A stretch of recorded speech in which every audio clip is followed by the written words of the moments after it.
It's finally time for the 1 year, I guess, 20,000 mile review of the STi. What can I say? All good things, all good. No, there's some bad things. It's not really that bad, but there are quirks that I found out with the car while driving it for an entire year. So I guess we'll start off with those and then move into the more positive stuff. I guess the number one positive thing before we get into it is I still own the car, and I've been known to swap cars pretty much on a yearly basis. So far so good, and to tell you the honest truth, I'm really not even thinking about changing it. Another thing that you probably are hearing right now that you probably didn't hear in the last video is the exhaust is back on. Couldn't wait to finally get to this warmer weather. Now that warmer weather's around and I don't have to disturb the neighbors with warming up the car, the exhaust came back on. And as you can see, it is much louder than stock, and that is fantastic for me. The other thing that I noticed, and I don't know if this was a temperature thing or not, but when I initially, I guess not really put the exhaust on, but took it off, because Remark exhaust system that I have on is pretty much just a straight pipe system from the catalytic converters back. But the one thing that I noticed with that system initially is that there was a ton of just drone. I mean, to the point where I would just constantly have to like try to pop my ears, and it was starting to get a little annoying, especially when I had my son in there. I didn't want to affect his hearing, you know. I mean, that was would have been kind of selfish on my part. Now that I put the exhaust back on, like I said, I'm not 100% sure when it started happening. I don't know if it's because of the cold temperatures. I guess we'll see again once cold temperatures roll around this winter. But this time there was no drone, which is great. Another thing that I felt like it happened is, I don't know if it was due to the back pressure that the stock mufflers create, but I felt like I lost a lot of acceleration when I took off the mufflers initially. This time around, I had absolutely no issues. I felt like the car was accelerating the same way, so I don't know if the computer itself was just relearning this time around that it did not have the appropriate back pressure, that the mufflers were gone, or what. But so far, I say the second time around that I took them off, everything works a lot better. And like I just said, thankfully, no more drones, so I'm able to do 65 miles an hour without any kind of drone, really. I mean, it's just a loud exhaust, which is really all there is to it. Going on and starting off with the negatives, I guess the biggest negative that I could find in this car is that it burns through oil like I've never seen before in my life. I mean, I have my C5 Corvette over there, a C6. I've checked those oils like throughout the entire time. I would think they would burn it, especially considering I drove them a little bit more aggressively and they're V8s. But this thing, for a 4-cylinder, burns oil like freaking crazy. So just to give you an example, I changed my oil at 12,000 miles, and at about 15,000, I just went and kind of checked it, and almost a quart of oil was gone. And so I filled it up. I got kind of freaked out. I mean, it wasn't a quart, but it was maybe like 3/4 of a quart, which is huge for a freaking car to burn that much freaking oil, especially considering it doesn't even use up that much oil. So from then on, I just kind of kept up looking at it pretty regularly, and honestly, I have to add on a monthly basis now. I have to add almost, I would say, a little bit less than half a quart just to kind of keep up with it. But, and I do go through miles pretty quickly, so usually in a 3-month period, maybe 4 months, I guess I would hit somewhere around 6,000 miles.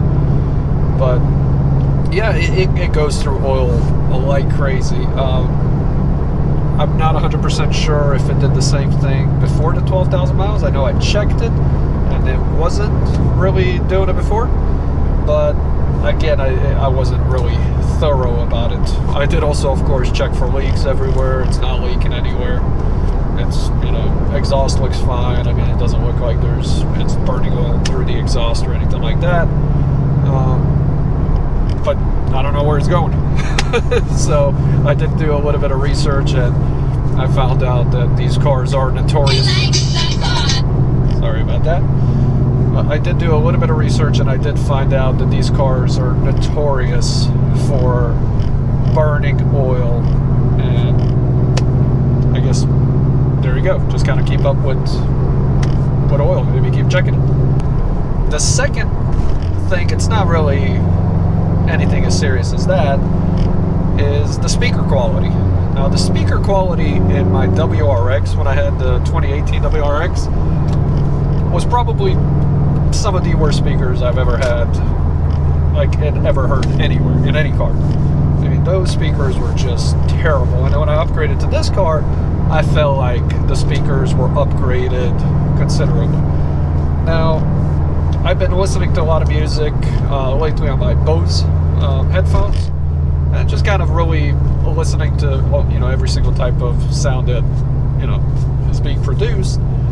So I started listening to those same songs on these speakers, and I was just astounded at how much it's actually just missing, right? I mean, it's just missing everything.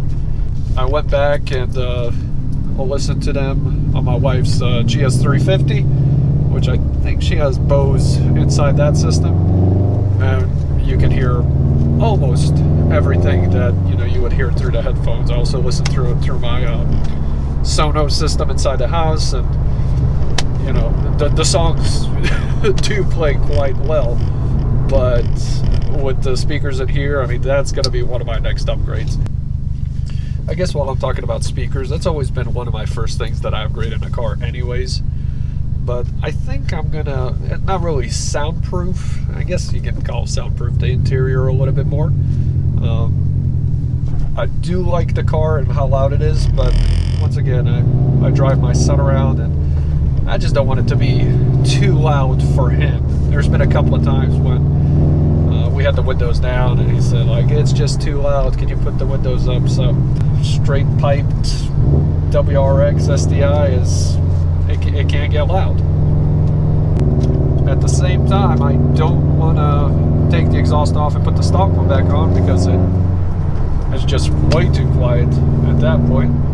So yeah, I guess the best compromise is to kind of soundproof the interior a little bit more and install some better speakers while I'm at it. And I think as far as the interior goes, I'll be done. Speaking of the interior, this is, I would say, the first car where I haven't gotten bored of the interior just yet. So usually I'll get into an interior, I like everything about it, and then a few months into it I just kind of start getting bored with it, and I start figuring out little quirks that I just do not like, just looking at it visually. And if you really think about it, I've been at this interior for technically 2 years, because I had the 2018 STi, now I have the 2018 WRX, and I have the 2019 STi. So pretty much the same interior, with the exception of a couple of STi badges here and there, and this red leather on the side, and the red seat belts. So literally that's pretty much it. That's the only difference between the WRX and the STi as far as the interior goes. So yeah, I'm just really happy. Like I always said, I like the simplicity.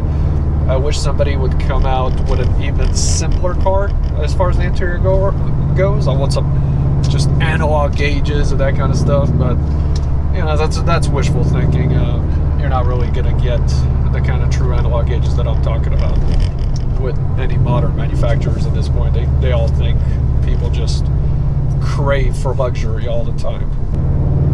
The exterior also, I mean, I'm not getting tired of it. I think I'm actually getting more and more used to it.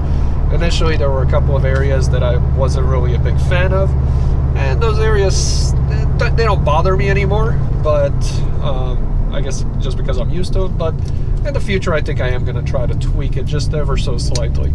The areas I'm talking about is just the front, right? I mean, they almost got it perfect, but the way the hood and the bumper meet, it kind of seems like the front is just a little too narrow. Like basically what it needs is about an additional inch at the bottom. So that's of course going to be solved with a lip kit. Once I put that on there, the front lip and the side skirts. I've been looking for a lip kit for a while now. I was initially going to put the WRX lip kit, but the material was kind of cheap, and I honestly, even though I wouldn't have an issue putting it in, I don't want any kind of gaps or anything like that. Especially once I saw my cousin's lip kit. He has a Golf Type R, and it just fits flawlessly, and it actually wasn't expensive at all. So he's told me the company. I'm going to have to ask him the company name again. I've looked it up. They do sell it for the STi and WRX, and it just looks great. So I think I'm going to buy that kit, slap it on here while I'm at it. Depending on the angle that you're looking at the car from, the suspension either sits perfectly or is just ever so slightly just lifted looking. So just to kind of eliminate all of that, I mean, I think the STi just needs to be lowered just slightly. So probably in the next couple of months I'll be getting coilovers for this car. I've been kind of debating between springs and coilovers, but I think I'm just going to bite the bullet and get the coilover so I can adjust it and play around with it. Like most of us, we're going to try to convince ourselves that the coilovers are for for improved handling, but again, like most of us, that's really not the case. They're just there for aesthetics, and that's what I'm going to be using it for. Most likely, it's actually going to mess up the handling. Speaking of handling, every time that I've tried to push this car to its limits, I was not successful. I mean, I get to the point where I start fearing for my life a little bit. I'm like, okay, I've definitely pushed the car to its limits as far as how fast I can, approach this curve.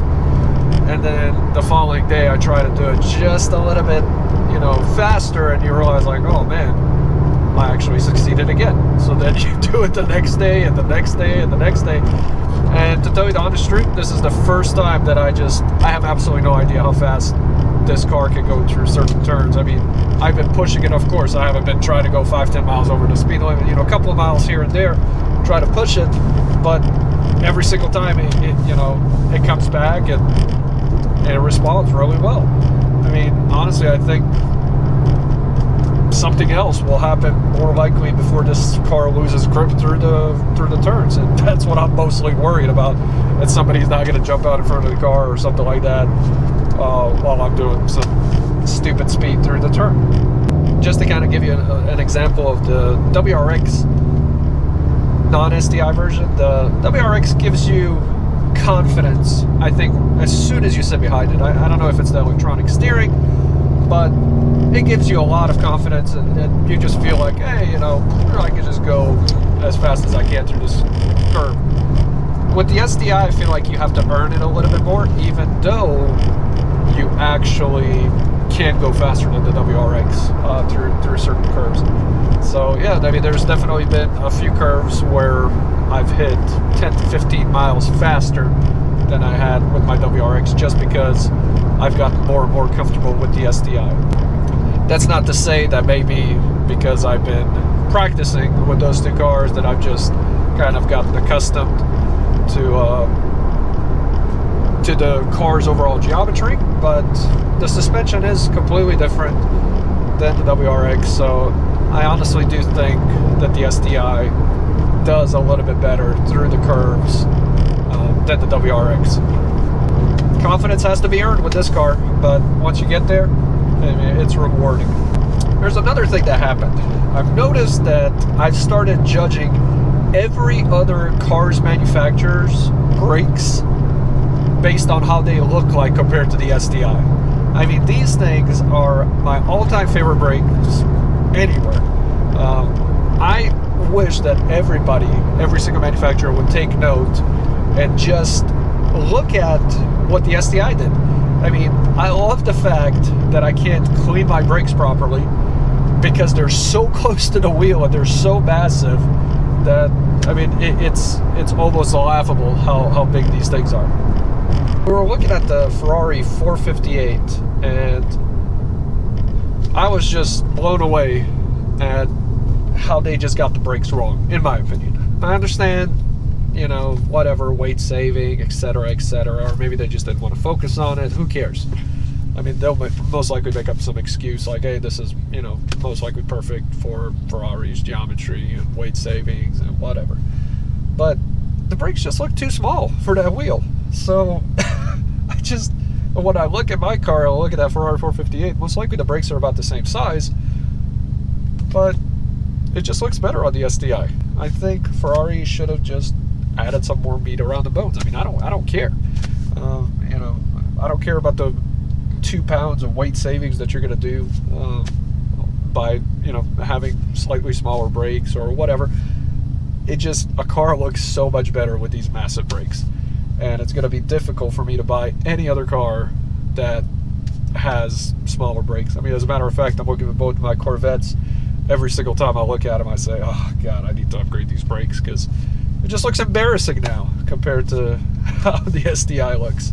I mean, I'm not kidding. I've washed my car and I'm trying to clean the brakes, and I'm trying to squeeze just a piece of cloth so I can get between the spoke and the caliper so I can clean off the excess stuff, and I just can't do it. Literally, I have to get in the car, move it slightly forward, just so that portion is exposed so I can clean that off as well. Speaking of the wheels, I have still not gotten tired of them. Normally, my top 3 upgrades: exhaust, wheels, and suspension. Like, that's literally the first 3 things that I do. I mean, probably before I even tint the windows, I do those 3 things on a car and I'm good to go, you know, because the wheels just suck. But this car, they look so good. The only thing that I could say negatively about the wheels is that the offset is just slightly too high. I wish the offset was just a little bit more negative, where they stuck out just like not even half an inch, right out. Well, of course, I could put a spacer on there, but that's not something that I'm ever going to do to my vehicle. Those things, I've seen them fail way too many times, so no spacers. But at the same time, I can't really find a wheel that just complements this car as perfectly as these do. The 2020 version, I would swap those wheels up, even though they're pretty much the exact same thing. I mean, they are the exact same wheel as this one. They just machined I guess, one of the spokes, and they just ruined the look of the wheel, in my opinion. But that would, if I had the 2020 version, I would just paint over that machining and just be back to where I'm at right now. Yeah, I wish some manufacturer would come in and make some OE replica wheels of this of the WRX STi wheel, a 19-inch, and just make it slightly more aggressive by putting in a slightly, I guess, more negative offset where it sticks it out just ever so slightly. I mean, it doesn't bother me up until I look at it kind of at a certain angle, and then you see, like, okay, it's kind of sticking in, you know. It has that, like, just domestic car look almost, whereas I think if it fit flush with the fenders, it would look a lot better. Now, at the same time, I don't know what that would do, if it would hit anything. I mean, I haven't looked that far into it. I'm just saying, from an aesthetics point of view, that's what would just look the best. I wouldn't even mind at that point even just stretching the tire just ever so slightly so it could fit under the fender well once the car is lowered. Yeah, 1 year in, car is still probably the best car I've driven. I mean, I hate to say it that way, but it literally is the best car I've driven. It's actually really comfortable as well, which you wouldn't think with the STi that it would be that comfortable, considering the suspension is pretty hard. But the way I know is I've gone to Florida a couple of times in this car, and I've had 0 issues as far as back pain or anything like that. I mean, there have been times before, like when I had a 3000 GT, and I would drive for 50 miles, get out, and I would have to crack my back. Just, I mean, everything would just, you feel just tense, you know, and everything like that. This car, absolutely no problem. Like I said, it drives like my wife's Lexus. Well, not as comfortable, of course, but but it's good enough for me. It's also a vehicle that is just practical, and you know, I've been driving it for just over a year now, and every once in a while I'll just kind of look at what's out there. But there's nothing out there. Like, I have absolutely, like, I can't buy anything anymore that fits my category, which is all-wheel drive, sedan, manual. I mean, there's nothing out there. It's also pretty practical. I mean, I love that they put the holes up top so that I can mount my roof rack, just so I go mountain biking and I go kayaking pretty frequently, a few times a week actually. And I just love being able to strap a mountain bike up there, put my kayak up there, and just head out wherever I need to go. Now, speaking of putting a mountain bike up top, it isn't the most comfortable thing, especially considering I have 2 kayak holders and the mountain biking whatever roof rack holder is right in the middle, so it's not the most comfortable thing to put up. I mean, I've gotten to the point where I know exactly what to do. But the other day I was driving on the freeway and I saw an STi that had a tow hitch. It was hauling 2 jet skis. I was like, man, I've been thinking about this for a while. I even have a mountain bike holder. Goodness gracious, I'm starting to lose what that stupid thing is called. But yeah, I had it for my Jeep, and it just attaches to the tow hitch. So most likely what I'll end up doing, one of the next few upgrades, along with speakers, suspension, and the quieting, and then of course tinting, is going to be that tow hitch, just so I can slide that thing into the back, put the mountain bikes on the back over there. That's fine, I guess, when you're doing a couple of miles here and there. But there was, like, I think last Saturday I went and rode for almost 20 miles, and a lot of it was uphill, to the point where I came back and I barely put the mountain bike up top. I mean, I was drained. Third gear acceleration is, I mean, it's insane. I mean, it probably even rivals my, maybe not. The Corvette is a little bit more torqueier, but it's close. I would say it's pretty close. I mean, in third gear, once you get it up to boost and above 4,000 RPM, it hauls ass. The only thing I don't like about this is I feel like the first gear, the race gear, right? It's just too short. I wish this thing was just a little bit longer, just so I could explore it, just so I don't have to shift a second. And it feels like it just does not have enough torque. I mean, that's literally my only issue. Now, I haven't done any kind of comp tuning yet or anything like that. I know on the WRX they tweak some stuff like that. So I'd be interested, I guess, in exploring that feature in the coming months. Since I am planning on keeping this car for a long time, I'm going to take my time.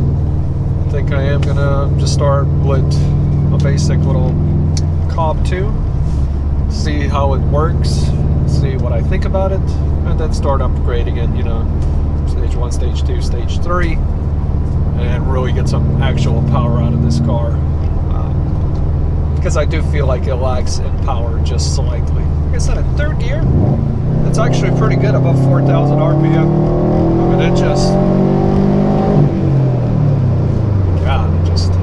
holds you. But again, I'm not looking at always driving third gear above 4,000 RPM. I want to get that first, second gear, just lower end kind of torque. I'm telling you, I mean, it's fun. The fourth gear above 3,000 or above 4,000 RPM, it is super fun. But again, you're just a crazy person at that point, just hauling ass down the streets. I guess the only other little quirk that I found is when it's cold outside and you're shifting from first to second, if you have the windows down, I mean, it has to be pretty cold, like 20, 30 degrees outside, something like that. But if you have the windows down, I mean, you'll hear, I mean, you'll definitely feel when you're shifting, but I mean, it's like this, noise. So it's not, you can't really shift normally. You really have to slow down and make sure that you're doing that thing correctly. I mean, a lot of the times, like, I'll play even with the clutch and until I just feel it right. So right now, I mean, I can barely even feel it going into, gear, but if it's cold outside, you'll hear it.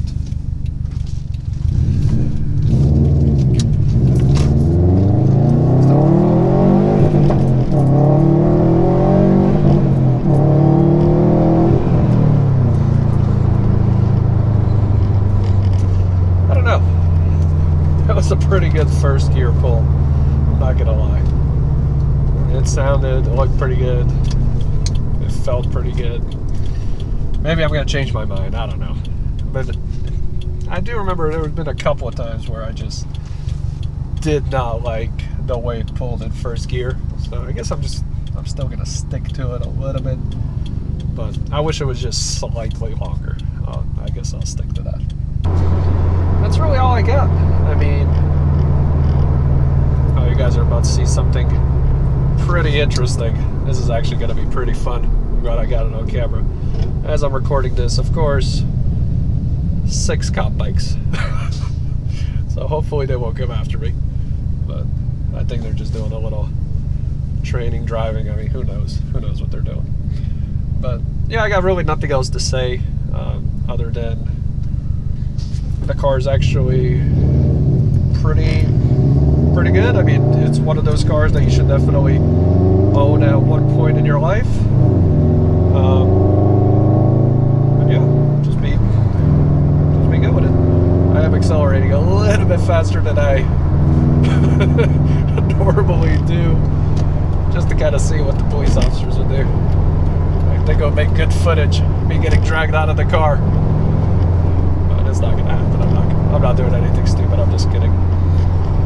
So, all right, guys. Well, I guess the squad is after me, so I'll let you go.